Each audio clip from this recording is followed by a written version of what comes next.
irmãos, quero convidá-los para abrir a palavra de Deus no texto bem conhecido, não só da igreja local, mas de toda a cristandade. Muitos, inclusive, têm o verso primeiro estampado em suas casas, camisetas, adesivos, chaveiros, etc. É o Salmo 23. Livro dos Salmos, o de número 23.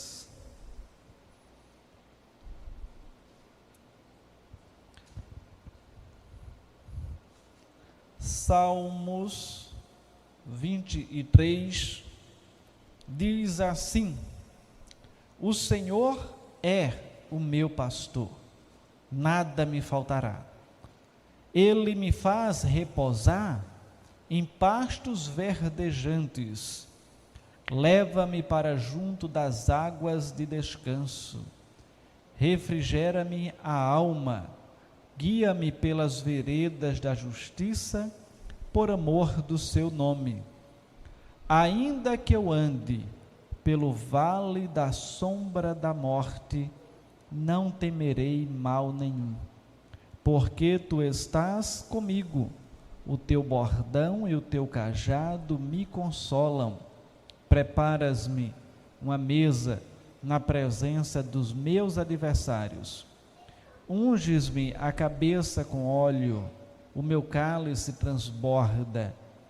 Bondade e misericórdia certamente me seguirão todos os dias da minha vida, e habitarei na casa do Senhor para todo o sempre. Oremos. Pai Santo, estamos diante de Ti e nesse instante queremos pedir a Tua misericórdia, a Tua graça e a intervenção do Teu Santo Espírito, para que possamos apresentar esse texto e o Teu mesmo Espírito Santo possa aplicá-la em cada coração, inclusive o meu, dos que aqui estamos.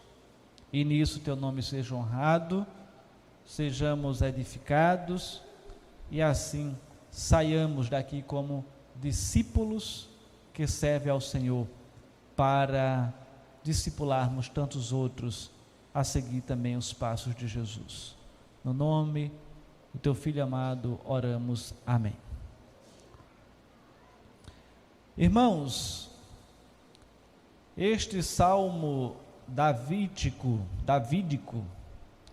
é uma expressão de um coração pastoral se deliciando na presença do Senhor, na condição de ovelha nos braços do bom pastor. Repito, este salmo de Davi, ou salmo davídico, é uma expressão de um coração pastoral se deliciando na condição de ovelha nos braços do bom pastor. Sabemos que Davi, antes de se tornar rei, ou antes de ser chamado por meio do profeta Samuel para ser rei, ele era pastor de ovelhas, e ele sabia como se dava todo o trato desse ofício.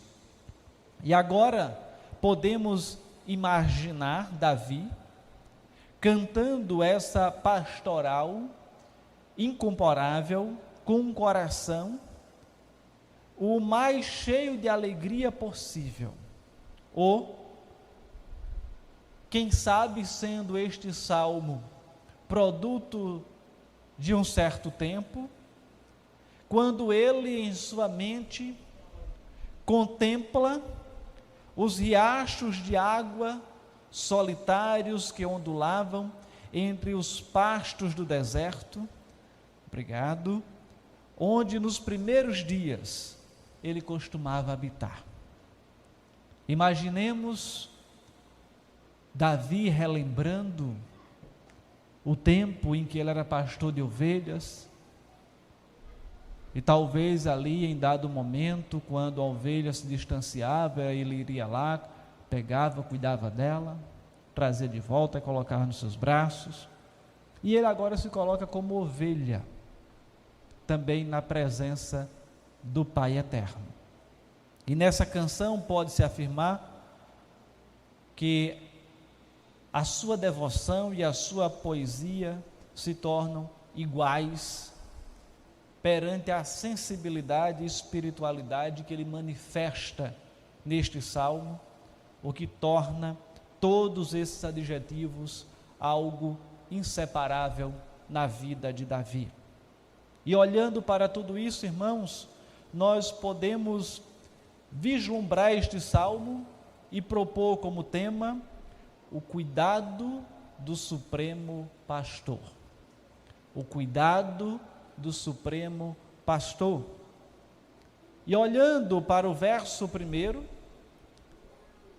vemos Davi manifestando a seguinte expressão: o Senhor é o meu pastor. O Senhor é o meu pastor.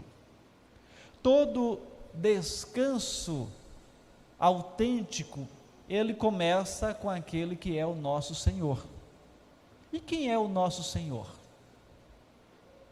Deus Pai Todo-Poderoso? Sim, Ele é o nosso Senhor. Mas Jesus, que morreu por nós na cruz, Ele também é o nosso Senhor. E Ele diz: vinde a mim todos que estáis cansados e sobrecarregados, e eu vos aliviarei. Então Ele se coloca nesta condição, assim como em tantos outros textos no Novo Testamento, dentre alguns que aqui citaremos. Então todo descanso verdadeiro começa com Jesus, pois todo o conforto das ovelhas é provido pelo Supremo Pastor. Portanto, o Senhor é o meu pastor. É você olhar para aquelas ovelhas indefesas e entender que tem alguém cuidando delas. O Senhor é o meu pastor.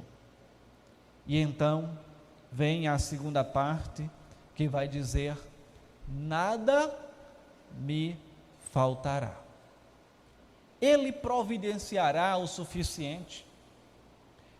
Mas ainda, o próprio Deus, Ele é a provisão. Tudo o que preciso e tudo o que tenho, pois o Senhor é o meu pastor, e nada sentirei falta, numa outra tradução. Interessante que em algumas situações, o servo deste Senhor, esta ovelha, ela pode passar por tempos difíceis, mas o Senhor estará com ela. Eu, pastor Joabe, pastor Gilberto e tantos outros pastores das mais variadas denominações, somos falhos e falhamos. Não temos perante as nossas limitações a condição de ser ou de atender conforme o perfil do Supremo Pastor. Mas Ele é aquele quem é ilimitado, quem está conosco em todos os momentos, que nos socorre quando outros não podem socorrer. Quando chega a escassez, a busca pelos homens, muitas vezes ela é necessária.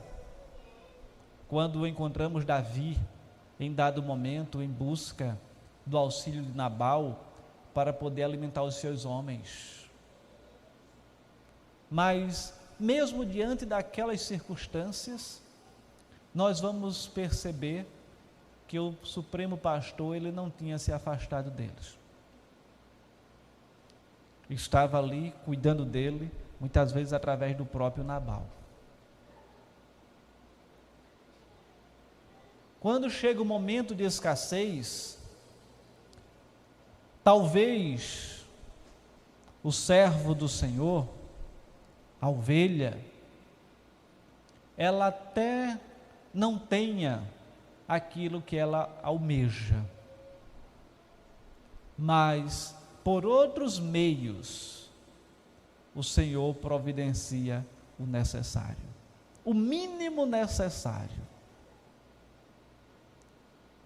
É promessa do Senhor que nem um justo dele haverá de mendigar o pão. Quantas vezes na família vamos encontrar a maioria sem a condição ou sem a oportunidade de exercer algum trabalho, mas Deus levanta uma pessoa e dá a condição dela exercer. Quantas vezes a família não tem ninguém trabalhando com a carteira registrada, mas Deus dá habilidade para uma pessoa da família, para que ela possa empreender de alguma maneira e ali ter o seu sustento. Então, em tudo isso, a gente vê Deus como supremo pastor, Ele providenciando as condições. E é por isso que o texto então nos diz: o Senhor é meu pastor e nada me faltará. O nada é o mínimo necessário, da perspectiva física, da perspectiva humana. Mas de outra perspectiva, Ele é o nosso tudo. Porque Ele é aquele que nos preenche de maneira permanente. Porque no dia a dia nós almejamos tantas coisas. Eu almejo possuir um celular. Você tem um celular, o tempo passa, aquele celular fica obsoleto, você já quer outro. Quer um que lhe dê a condição. Os aplicativos vão ocupando mais espaço, memória, etc. E você já não consegue movimentar aquele celular de uma maneira ágil. Eu gostaria de fazer uma viagem. Fez, acabou. Passou. Você vivenciou aquela experiência. O que fica são as lembranças e as fotos. E a experiência que você teve. Eu gostaria de ter um outro objeto, ou sei lá, tantos exemplos que a gente poderia citar, mas passa. Mas o Senhor é aquele que é permanente em nossas vidas. As pessoas passam.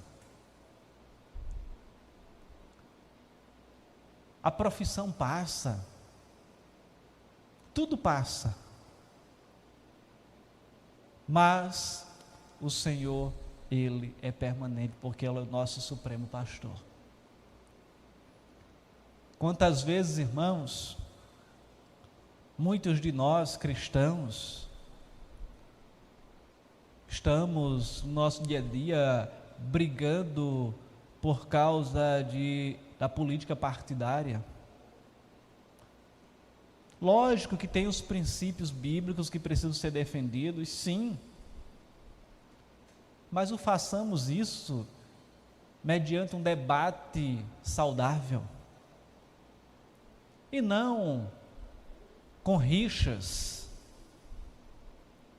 ficando raivoso com A ou com B, denegrindo a imagem de A, B, você.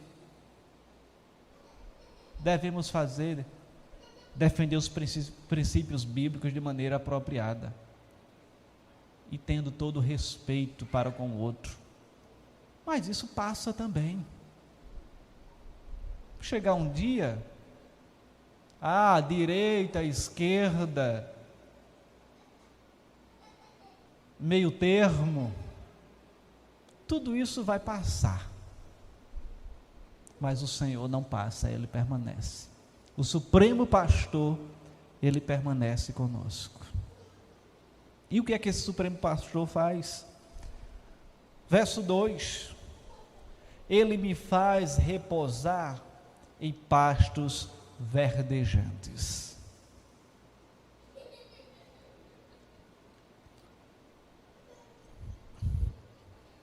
Interessante, irmãos, que a ovelha é aquela que precisa da ajuda do seu Senhor, do seu pastor, para lhe dar um alento, repousar em pastos verdejantes. Ele me faz deitar em pastos verdejantes. Sim, muitas vezes a nossa alma ela está aflita, ela está inquieta, e para repousar, descansar, nós precisamos do auxílio do nosso pastor supremo. É aquele que em dado momento invade a nossa alma com a paz tão grandiosa, enquanto que estamos em meio a uma grande tribulação, mas o Senhor está nos dando essa paz. Aí tem aquela canção que eu vou cantar agora. Não, os meninos já estão tudo balançando a cabeça, não cante. Essa paz que tem em minha alma, não vou cantar, vou só recitar parte dela, que eu não sei toda não. Não é porque tudo em mim vai bem, é porque eu amo ao meu Senhor.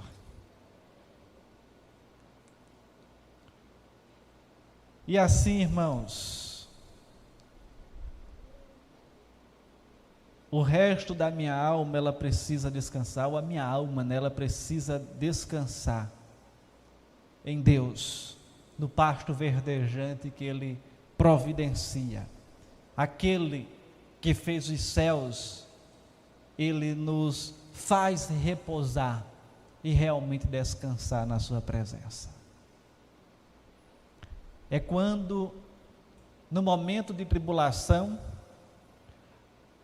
nos deitamos em seus pastos, sempre verdes, que são os pastos do Senhor.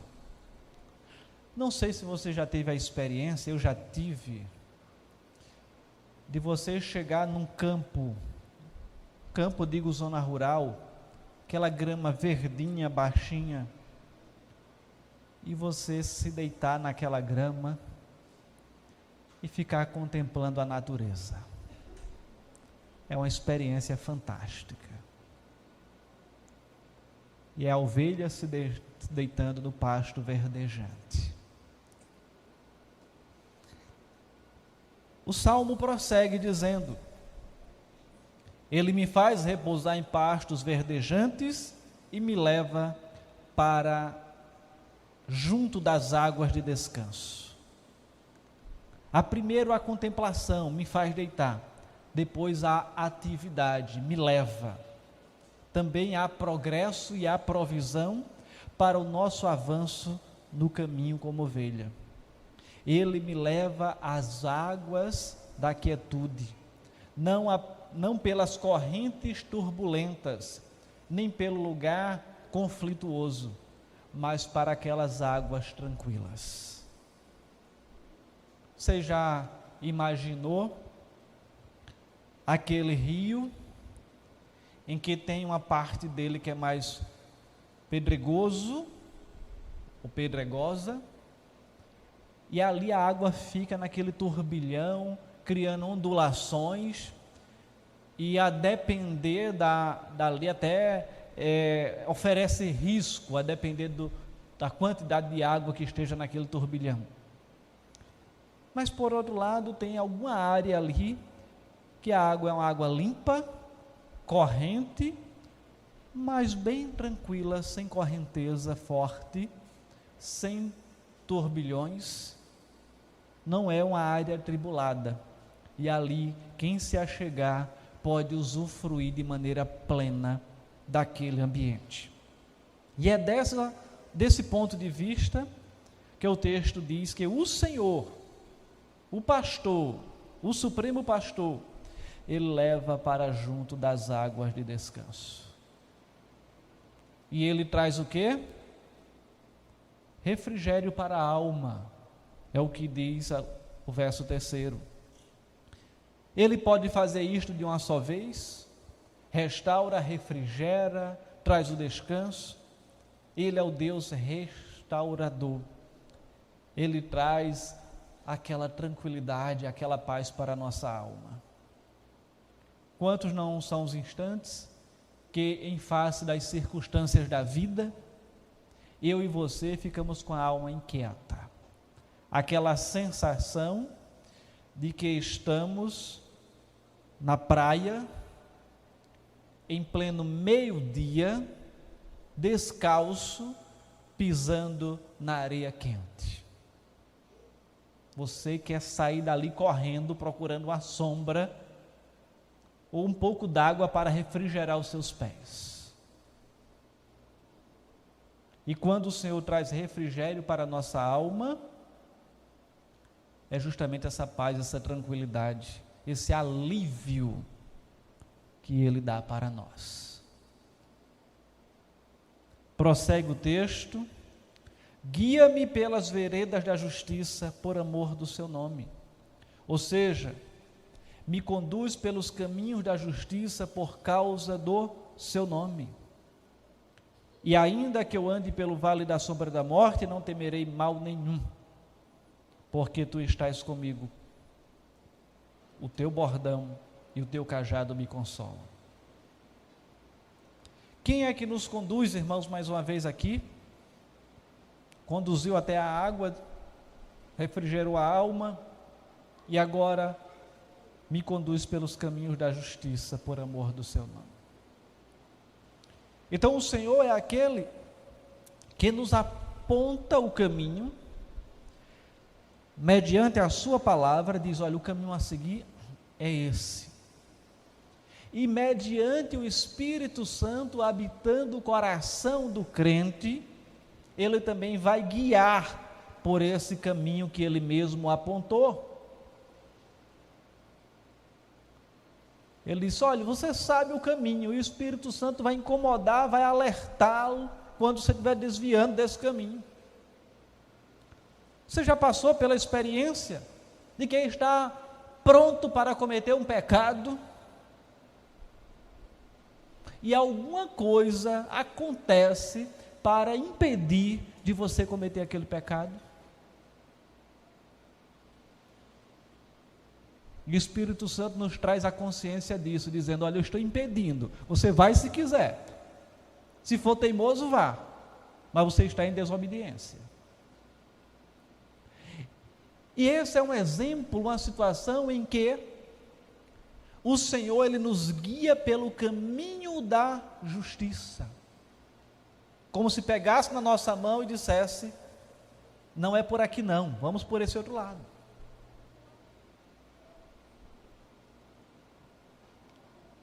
E desta forma, mesmo que o Senhor nos direcione para ir por um caminho difícil, é necessário entender que existe a promessa de que Ele estará conosco todos os dias até a consumação do século.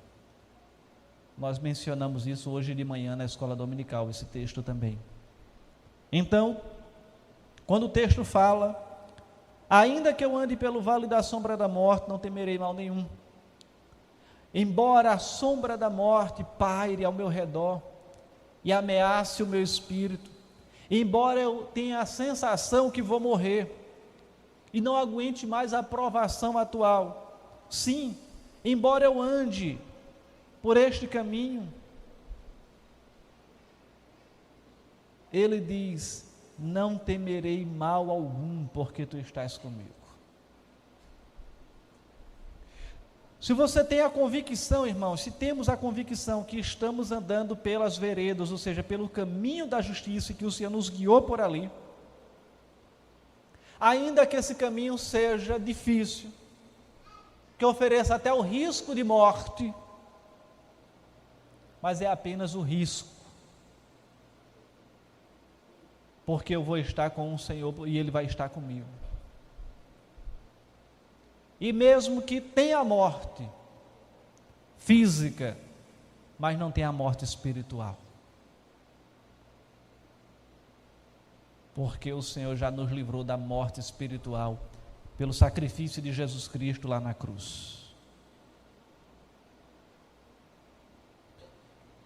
Mesmo que o próprio perigo ofusque a nossa caminhada, ou o local onde a gente vai chegar, a perspectiva de Davi era continuar na caminhada com Deus. Embora andasse pelo vale da sombra da morte, ele não temeria mal nenhum.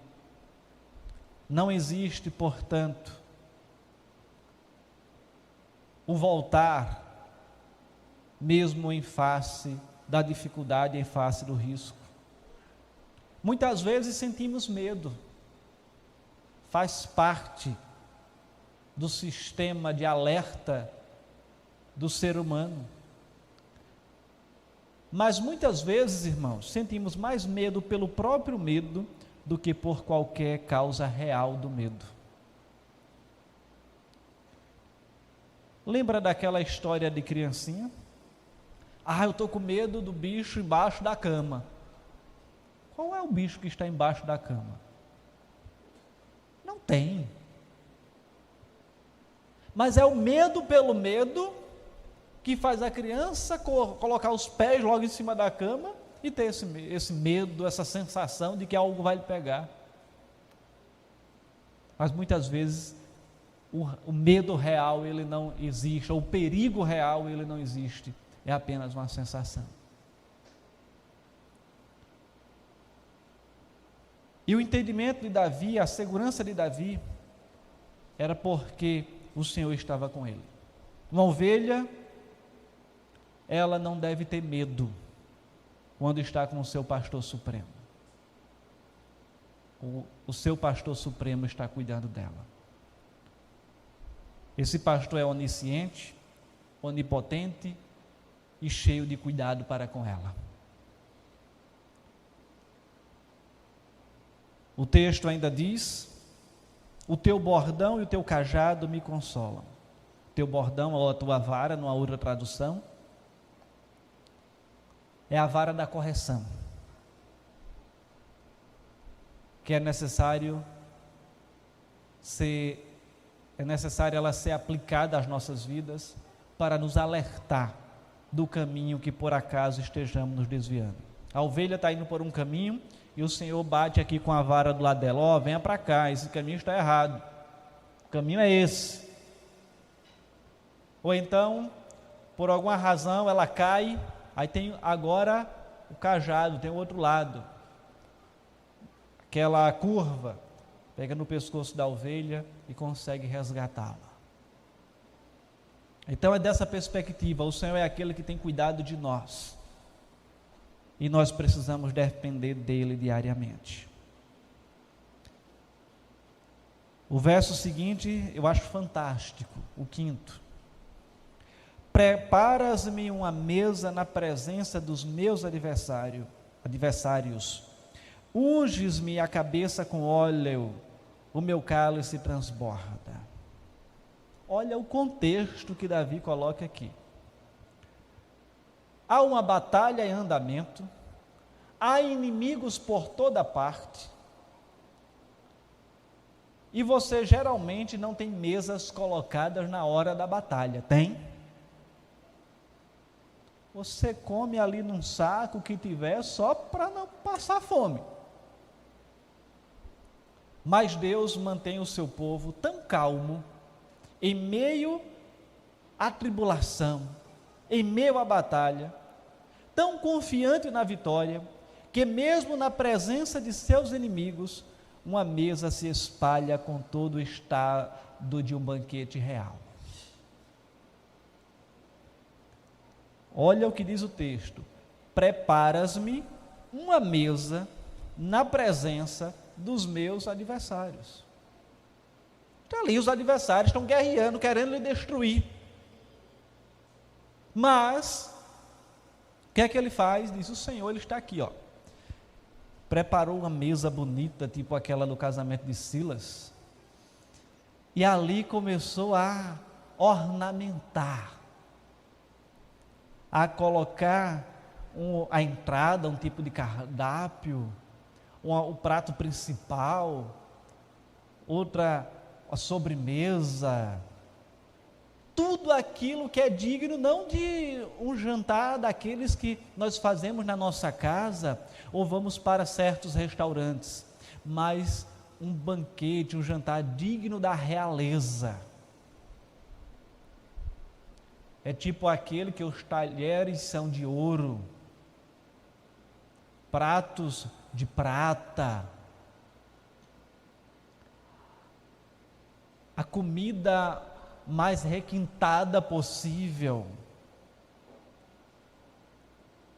vários tipos de talheres para cada tipo de comida. Impressionante, né, quando a gente se depara com uma situação dessa. Primeira vez que eu cheguei no local que tinha para me alimentar no jantar, vários pratos em cima do outro e vários tipos de talheres, eu disse: e agora o que é que eu faço? Aí a pessoa que me convidou estava na minha frente e disse: o que ela fizer eu faço. E assim me saí bem. Mas, irmãos, é dessa perspectiva que Davi coloca que seria esse jantar, essa mesa que seria preparada na presença dos seus adversários, que o Senhor estava preparando, dando essa tranquilidade em face das batalhas. E ao final o Senhor diz que eles teriam um lugar de honra. Unges-me a cabeça com óleo. Ou seja, quando alguém era um convidado especial e recebia essa honraria naquele contexto, para dizer: eu estou lhe honrando.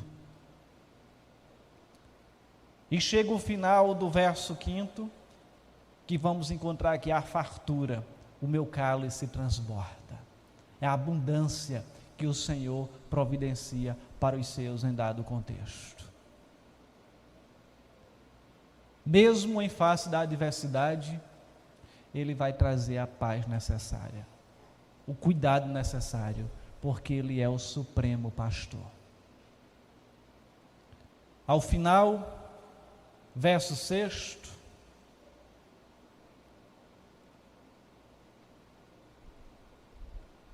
diz assim: bondade e misericórdia certamente me seguirão todos os dias da minha vida, e habitarei na casa do Senhor para todo sempre.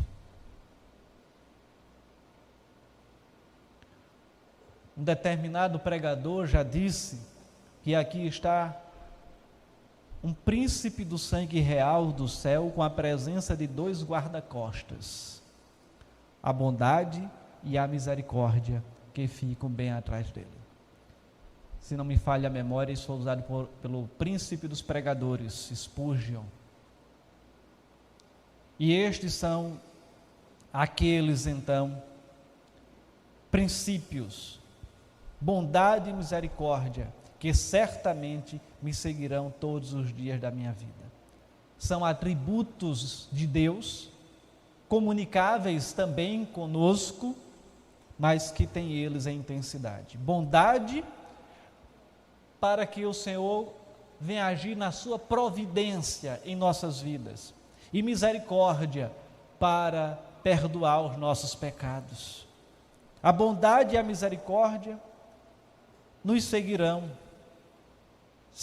a ovelha do Supremo Pastor, não apenas de vez em quando, mas todos, preste bem atenção, todos os dias da minha vida, é o que Davi está dizendo aqui.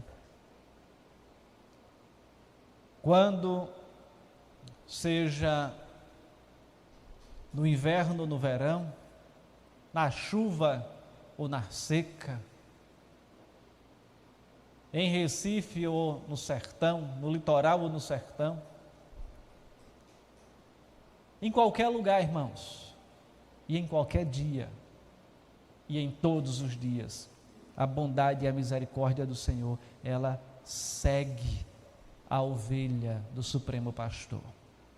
E ao final, Davi tinha uma convicção: habitarei na casa do Senhor para todo sempre. Era a certeza de salvação que ele tinha. Era a certeza de que Deus era o seu Senhor e que após a sua morte ele sabia para onde ia. Davi não tinha aquela dúvida: